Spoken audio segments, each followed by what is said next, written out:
যোৰহাট পুলিবৰত ভয়ংকৰ দুৰ্ঘটনা, দুজনৰ মৃত্যু, দুজন সংকটজনক। যোৰহাটৰ পুলিবৰত আজি এক ভয়ংকৰ পথ দুৰ্ঘটনা সংঘটিত হয়। এই দুৰ্ঘটনাত দুজনৰ মৃত্যু ঘটিছে আৰু দুজন সংকটজনক অৱস্থাত চিকিৎসাধীন। প্ৰাপ্ত তথ্য অনুসৰি দুৰ্ঘটনাটোত কাজিৰঙা ইউনিভাৰ্চিটিৰ 4গৰাকী ছাত্ৰ সম্পৃক্ত আছিল।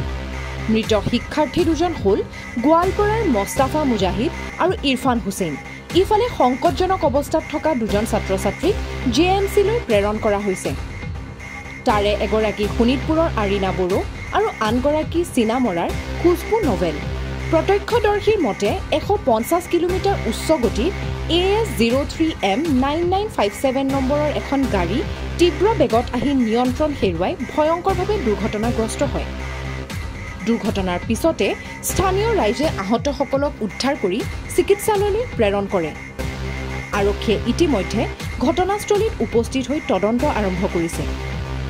এই আকস্মিক আৰু শোকাবহ ঘটনাই সমগ্ৰ অঞ্চলজুৰি গভীৰ শোক আৰু আতংক সৃষ্টি কৰিছে।